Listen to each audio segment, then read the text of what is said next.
Assalamualaikum warahmatullahi wabarakatuh. Salam sejahtera bagi kita semua. Pada segmen yang terakhir pada minggu keempat ini, kita akan membahas mengenai permeabilitas batubara. Porositas dan permeabilitas merupakan dua sifat fisik batubara yang cukup penting. Porositas itu berhubungan dengan kapasitas penyerapan gas dalam batubara, sedangkan permeabilitas menentukan tingkat transportasi atau aliran gas. Jadi porositas, terutama yang mikropori, yang mencapai sekitar 77% dalam sebuah batubara, volume pori-porinya, menentukan kapasitas penyerapan gas. Sedangkan pori-pori yang lebih besar, makropori dan juga klit dalam batubara, akan menentukan tingkat transportasi atau aliran gas. Kalau kita lihat di sini, memang ukuran pori-porinya lebih besar dan terhubung antara satu dengan yang lain, sehingga berpotensi untuk bisa mengalirkan gas sebagai media atau sebagai jalan gas tersebut bisa mengalir. Meskipun suatu batubara mempunyai porositas dan kandungan metana yang tinggi, namun jika permeabilitasnya cukup kecil, maka aliran gas tidak akan bisa terjadi secara efektif. Kemudian permeabilitas batubara dipengaruhi oleh banyak faktor, di antaranya adalah dipengaruhi oleh peringkat batubara dan juga tektonika cekungan. Kemudian kita akan membahas klit, karena klit ini sangat menentukan tingkat aliran gas di dalam batubara, atau juga menentukan permeabilitas dalam batubara. Nah, apa itu klit?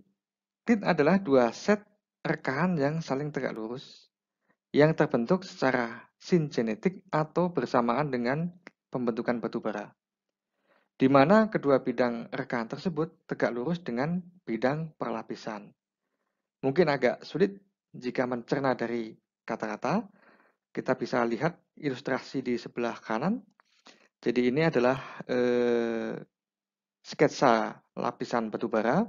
Ini ada yang agak kehitaman, ada yang sedikit cerah, kehitaman, cerah lagi. Ini adalah perlapisan-perlapisan dalam sim batubara. Kemudian kalau kita lihat, di sini ada garis-garis yang merepresentasikan klit. Kita bisa lihat di sini, klit itu adalah dua set rekahan yang saling tegak lurus. Saling tegak lurus kalau kita lihat di sini, ini garis melintang seperti ini, itu seolah-olah seperti saya memotong kue lapis. Jadi ini seperti kue lapis gitu. Ini berlapis-lapis seperti ini. Nah, kemudian saya potong kue lapis tersebut dari atas ke bawah, ya, dari atas ke bawah, arahnya begini, ke bawah. Dipotong, potong, potong, potong seperti itu. Nah, bidang potong dari atas ke bawah tadi, yang kalau dilihat dari atas itu sepanjang garis ini, kemudian di garis ini, itu adalah seperti klit di dalam batubara. Nah, kemudian apabila kue lapis itu kemudian kita potong lagi, tapi arahnya tegak lurus. Kalau tadi arahnya seperti ini, sekarang kita potong tegak lurus begini.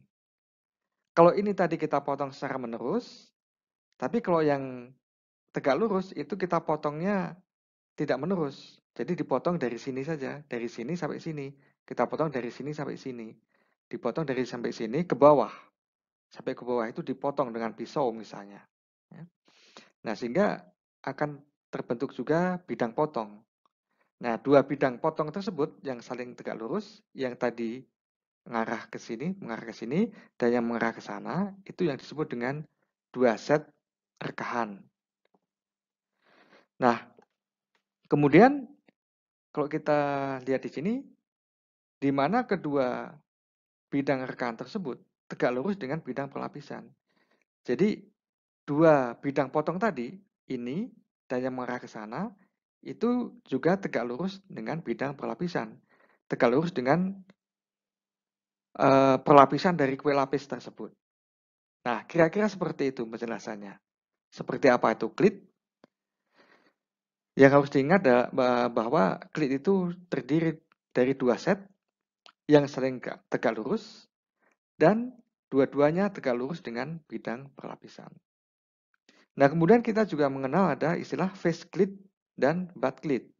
Yang dimaksud dengan face clit itu adalah clit yang continuous, artinya yang menerus. Umumnya dia menerus. Jadi, yang kalau kue lapis tersebut kita potong menerus seperti ini tadi, mengarah kiri kanan tadi, itu yang disebut dengan face clit. Sedangkan yang kita potong hanya pendek-pendek tadi, dari sini sampai sini, kemudian dari sini sampai sini, dan dari sini sampai sini, itu disebut dengan butt clit. Tidak menerus.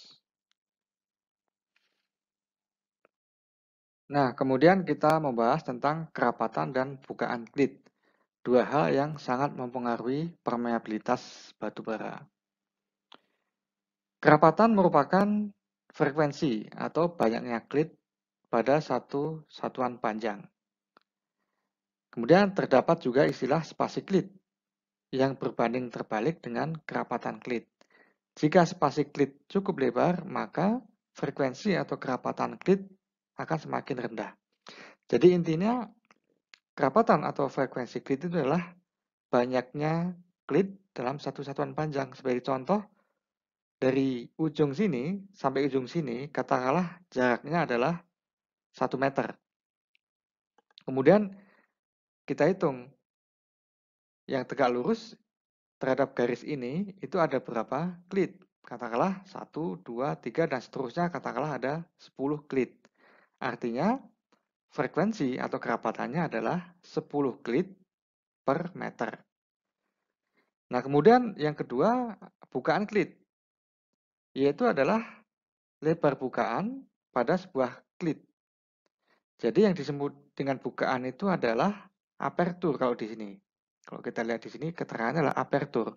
Artinya adalah lebar dari celah satu klit.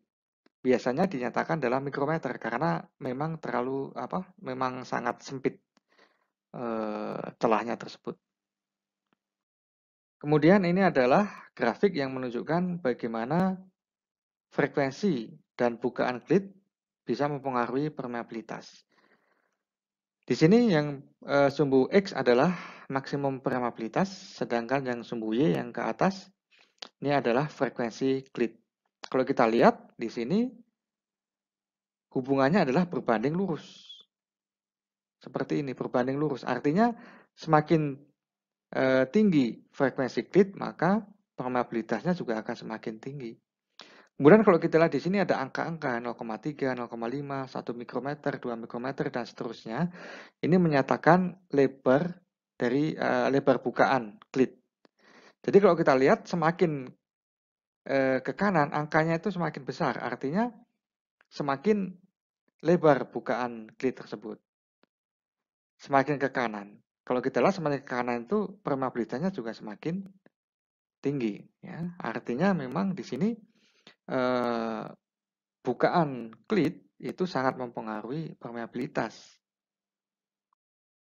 Oke, sampai di sini materi untuk minggu yang keempat. Minggu depan kita akan membahas tentang pengeboran untuk sampling gas. Assalamualaikum warahmatullahi wabarakatuh.